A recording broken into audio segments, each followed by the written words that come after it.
सम्पूर्णमा नमस्कार साथीहरू। एस्ट्रोलोजी टिप्स च्यानलमा तपाईलाई हार्दिक स्वागत छ। आज हामी तपाईको लागि एउटा यस्तो विषय लिएर आएका छौं जसले हाम्रो जीवनमा गहिरो महत्व राख्दछ।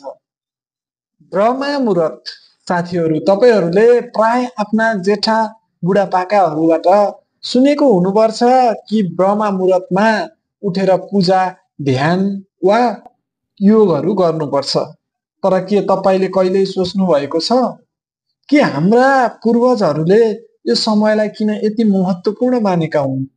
आजको यस भिडियोमा हामी जान्ने छौं कि ब्रह्मा मुहूर्तमा के खास छ जसले यसलाई दिनको कुनै अन्य समयभन्दा पूर्णतया फरक बनाउँछ। त्यसैले समय नगुमाई हामी भिडियो सुरु गरौँ र ब्रह्मा मुहूर्तको यस गहन रहस्यलाई बुझौँ। त्यो भन्दा पहिला युट्युबमा नयाँ हुनुहुन्छ भने युट्युब च्यानल सब्स्क्राइब गर्नुहोला। कमेन्टमा सबैजनाले जय श्री राम वा जय माता लक्ष्मी लेख्नुहोला भन्दै सबैभन्दा पहिले हामीले ब्रह्मा मुहूर्त भनेको के हो भन्ने कुराको बारेमा कुरा गरौँ। ब्रह्मा मुहूर्त, जसलाई ब्रह्मा वा युनिभर्सको समय भनिन्छ, सूर्य उदय हुनुभन्दा लगभग 1.5 घण्टा अघिको समय हो। यदि हामी यसलाई सठिक रूपमा हेर्ने हो भने यो समय सूर्य उदय हुनुभन्दा 1 घण्टा 36 मिनेट अगाडिको हुन्छ। यसको शाब्दिक अर्थ सृष्टिको समय वा ब्रह्माको समय हो। यो परम्परागत रूपमा रातको अन्तिम भाग जसलाई मुहूर्त भनिन्छ र यसलाई आध्यात्मिक साधना र ध्यान जस्ता आध्यात्मिक प्रथाहरूको लागि सबैभन्दा शुभ मानिन्छ। ब्रह्मा मुहूर्त ध्यान, पूजा र अन्य कुनै पनि धार्मिक क्रियाकलापहरूको लागि सबैभन्दा उपयुक्त समय हो। यस समयमा गरिएका आध्यात्मिक गतिविधिहरूको प्रभाव दिनको अन्य समयको तुलनामा धेरै गहिरो र सकारात्मक मानिन्छ।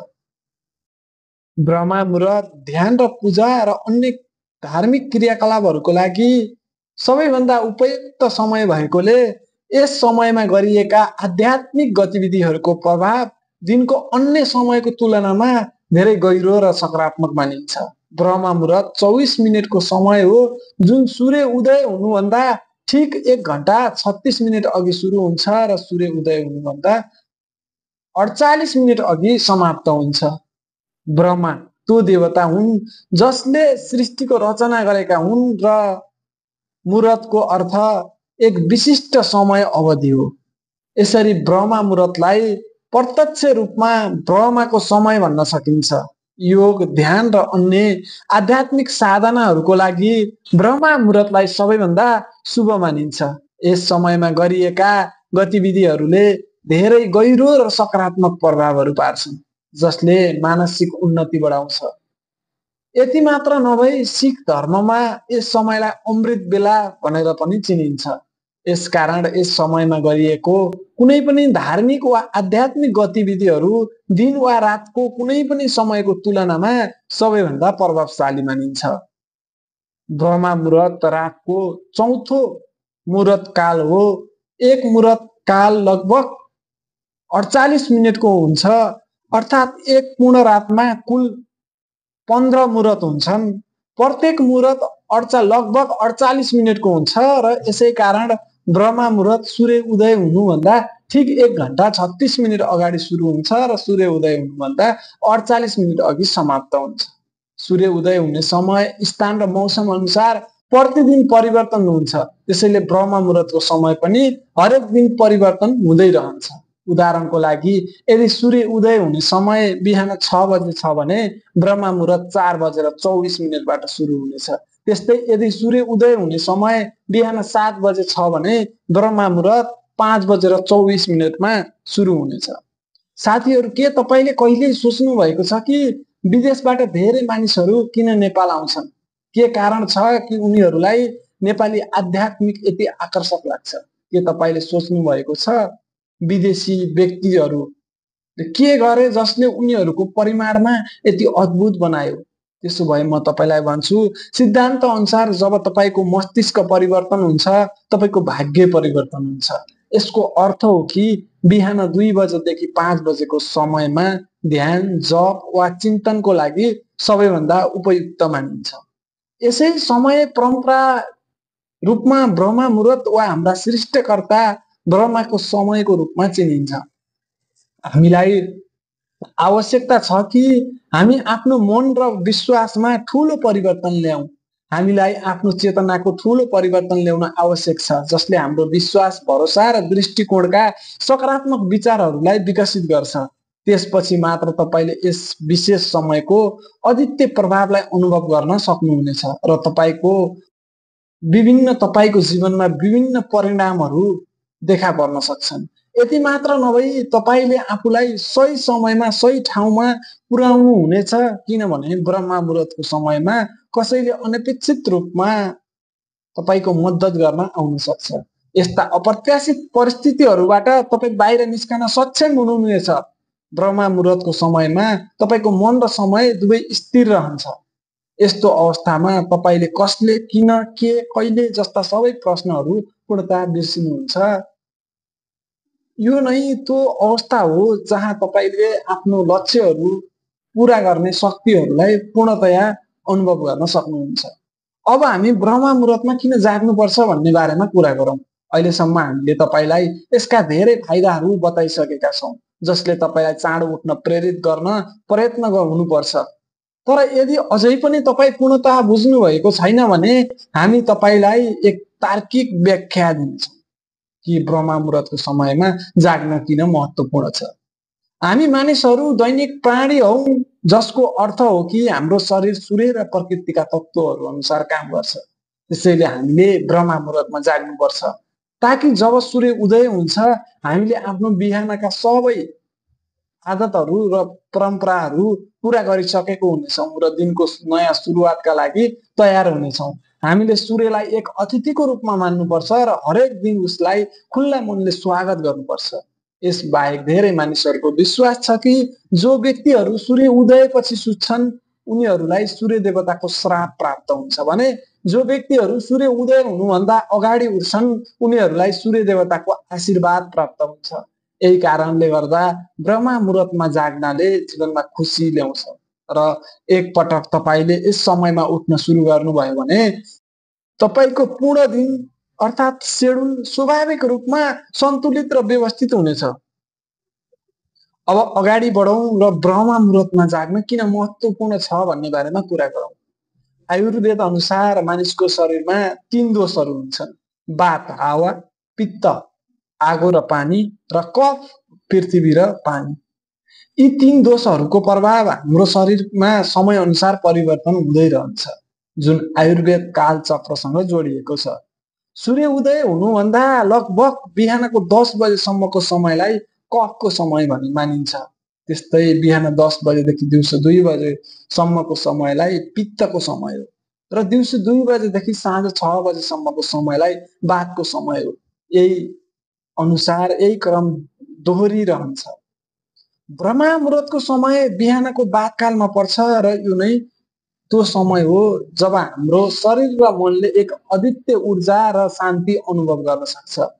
यस समयमा जाग्नाले शरीरका वात दोष सन्तुलन हुन्छ, जसले हाम्रो मानसिक र शारीरिक ऊर्जालाई बढाउँछ र ध्यान, प्राणायाम, योग र अन्य आध्यात्मिक अभ्यासहरूको लागि आदर्श वातावरण बनाउँछ। अर्थात् बिहान 2 बजेदेखि 6 बजेको बीचको समय, विशेष गरी सूर्य उदय भन्दा 1.5 घण्टा अघिको समय योग र ध्यानको लागि सबैभन्दा आदर्श मानिन्छ।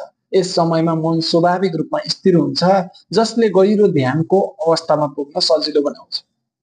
अब हामी यी गतिविधिहरूको बारेमा कुरा गर्नेछौँ जसलाई ब्रह्म मुहूर्तमा गरेर जीवनमा सकारात्मक परिवर्तन ल्याउन सकिन्छ। हाम्रा जेठा पूर्वजहरूको विश्वास छ कि ब्रह्म मुहूर्तमा केही विशेष गतिविधिहरूले मानिसलाई आत्मसाक्षात्कार र आन्तरिक बुझाइ विकसित गर्न मद्दत गर्दछ। प्राचीन ग्रन्थहरू जस्तै धर्मशास्त्रहरूमा पनि उल्लेख गरिएको छ र गुरुदेव श्री श्री रवि शङ्करजीले पनि बिहान उठेपछि केही गतिविधिहरू गर्न सल्लाह दिनुभएको छ, ताकि दिनको सुरुवात सकारात्मकतासँग हुन सकोस्।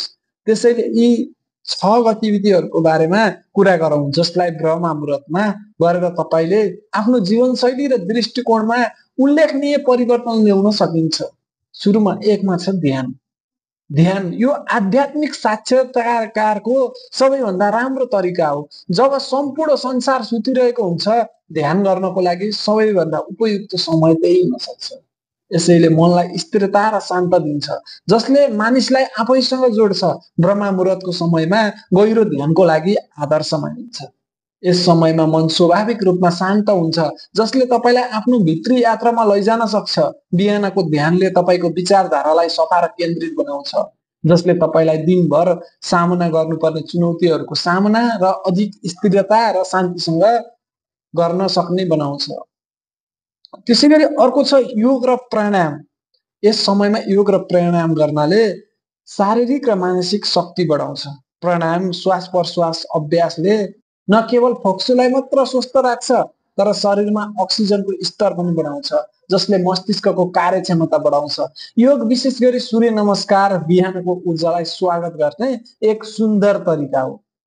त्यसैगरी अर्को छ विचारहरू र उद्देश्यहरूमा चिन्तन। ब्रह्म मुहुर्तमा उठेर आफ्नो लक्ष्यहरू र विचारहरूमा चिन्तन गर्नुहोस्। यो समयले तपाईँलाई आत्मविश्लेषण र व्यक्तिगत विकासको अवसरहरू प्रदान गर्न सक्छ।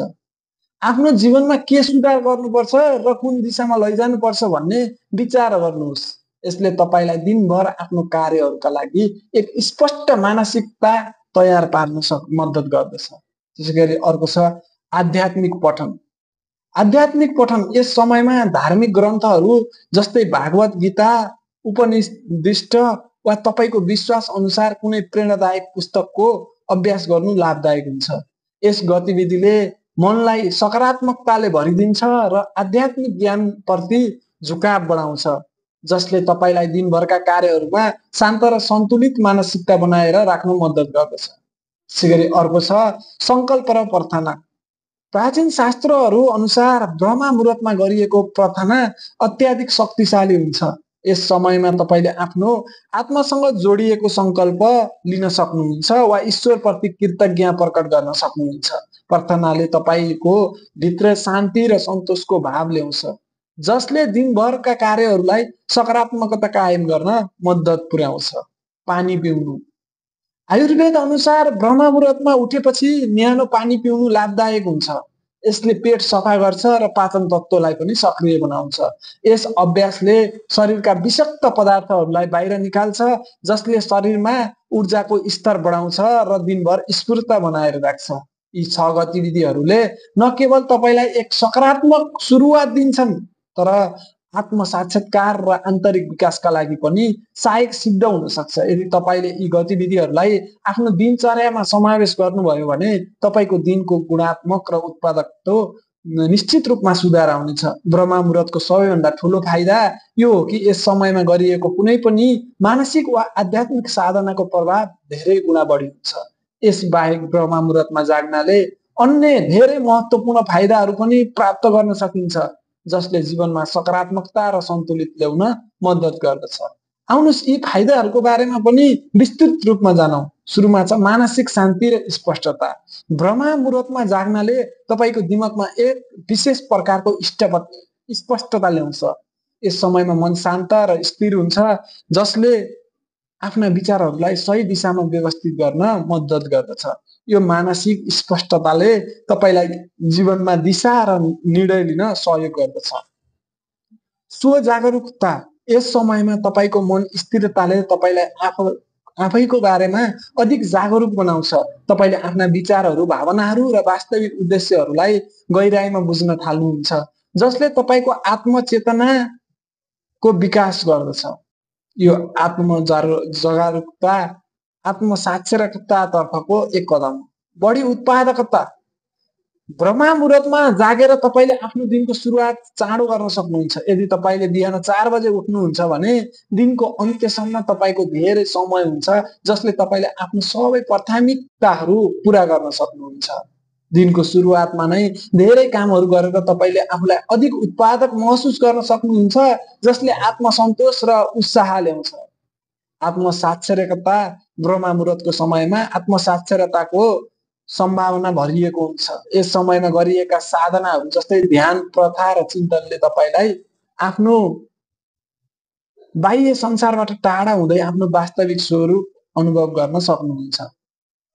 यी फाइदाहरू अनुभव गर्नका लागि ब्रह्म मुहुर्तमा जाग्नु एक आदर्श आदत हुन सक्छ। यसले न केवल तपाईको मानसिक र शारीरिक स्वास्थ्यको लागि महत्त्वपूर्ण छ, तर जीवनमा एक नयाँ सकारात्मकता र दृष्टिकोणको पनि नयाँ अनुभव ल्याउन सक्छ। ब्रह्म मुहुर्तको समय अत्यन्त शुभ मानिन्छ र यस समयमा ध्यान, योग र साधनाहरूको विशेष प्रभाव हुन्छ, तर यसको साथै केही सावधानीहरू पनि जरुरी छ ताकि यस समयको सर्वोत्तम फाइदा लिन सकियोस्। यस समयमा खानेकुराहरू खानबाट टाढा रहनुहोस्, किनभने यसले पाचनमा समस्या उत्पन्न गर्न सक्छ, शरीरमा नकारात्मक प्रभाव पार्न सक्छ, जसले रोगहरूको सम्भावना बढाउँछ। साथै ब्रह्म मुहुर्तमा कुनै पनि गहिरो मानसिक कार्य गर्नबाट बाँच्नुहोस्, किनभने यसले मानसिक ऊर्जालाई बाधा गराउन सक्छ। यसले आयु घटाउँछ भन्ने मान्यता छ। ब्रह्म मुहुर्तको समयमा सबैको लागि उपयुक्त हुँदैन। विशेष गरी गर्भवती महिलाहरू, साना बच्चाहरू, वृद्ध र जो व्यक्तिहरू कुनै मानसिक वा शारीरिक रोगबाट पीडित छन् उनीहरूको लागि यस समयमा नउठ्न सल्लाह दिन्छ। साथै जो व्यक्तिहरूले राति ढिलो खाना खाएका र पचाउन सकेका छैनन् उनीहरूका लागि पनि यस समयमा जाग्नु उचित मानिँदैन। ब्रह्म मुहुर्तमा जागेपछि धेरै मानिसहरूले सोच्छन् कि के यसपछि फेरि सुत्न हुन्छ त? आदर्श सल्लाह यही हो कि यदि तपाईले चाँडै सुत्नुभयो र ब्रह्म मुहुर्तमा उठ्नुभयो भने दिनमा फेरि सुत्न आवश्यक पर्दैन। तर यदि नियमित रूपमा चाँडो उठ्न गाह्रो छ भने ध्यान र योग गरेपछि एकछिन आराम भने गर्न सक्नुहुन्छ। यसले शरीरलाई पुनः ऊर्जा र यो निद्रा तपाईको सामान्य रातको निद्रा भन्दा फरक हुन्छ, जसले तपाईको शरीर र मनलाई नयाँ ऊर्जा प्रदान गर्दछ। निद्राको बारेमा तपाईले सोच्न सक्नुहुन्छ कि यो एउटै जस्तो हुन्छ, तर ब्रह्म मुहुर्तमा जागेपछि अनुभवले तपाईलाई अलग गराउँछ। यस समयमा तपाईले आफूलाई अधिक ऊर्जावान र ताजा महसुस गर्नुहुनेछ। बिना कुनै आलस्य वा बिना कुनै रोकावट शरीरमा सकारात्मक ऊर्जाहरू भरिएको महसुस हुनेछ। हामीले सूर्योदयसम्म जागिरहनुपर्छ, किनभने ब्रह्म मुहुर्तमा अधिकांश संसार सुतिरहेको हुन्छ र वातावरण पूर्णतया शान्त हुन्छ। यस शान्तिमा तपाईले गहिरो सास फेरेर आफ्नो तनाव बाहिर निकाल्न सक्नुहुन्छ। कलियुगको यो समयमा ब्रह्म मुहुर्त त्यो समय हो जसले तपाईलाई सतयुगको अनुभव गराउँछ। यदि तपाई एक कलाकार हुनुहुन्छ वा कुनै रचना कार्यसँग जोडिएको हुनुहुन्छ भने यस समयलाई निश्चित रूपमा अपनाउनुहोस्, किनभने यस समयमा तपाईको रचनात्मकतालाई आफ्नो चरममा हुन्छ। तपाईले आफ्नो भित्रबाटै आउने रचनालाई प्रवाह गर्न महसुस हुनेछ। भिडियो अन्त्यसम्म हामी केवल यही भन्न चाहन्छौँ कि यस अभ्यासलाई अपनाउँदा अवास्तविक अपेक्षाहरू नराख्नुहोस्। यसलाई एक स्पष्ट र खुल्ला मनले अपनाउनुहोस् र तपाईले यसको परिणाम तपाईले सोचे भन्दा धेरै राम्रो पाउनुहुनेछ। त्यसैले साथीहरू, यदि तपाईले आफ्नो जीवनमा परिवर्तन र सफलता चाहनुहुन्छ भने ब्रह्म मुहुर्तको फाइदा उठाउन सुरु गर्नुहोस्। धन्यवाद साथीहरू। आशा छ कि यो भिडियो तपाईहरूलाई मन पर्यो। हाम्रो च्यानल एस्ट्रोलोजी टिप्सलाई सब्स्क्राइब गर्नुहोस् र भिडियोलाई लाइक गर्न नबिर्सनुहोस्। अर्को भिडियोमा भेटौँला। सबैजनाले कमेन्टमा जय माता लक्ष्मी, जय श्रीराम लेख्नुहोला भन्दै आजको भिडियोबाट बिदा हुन चाहन्छु।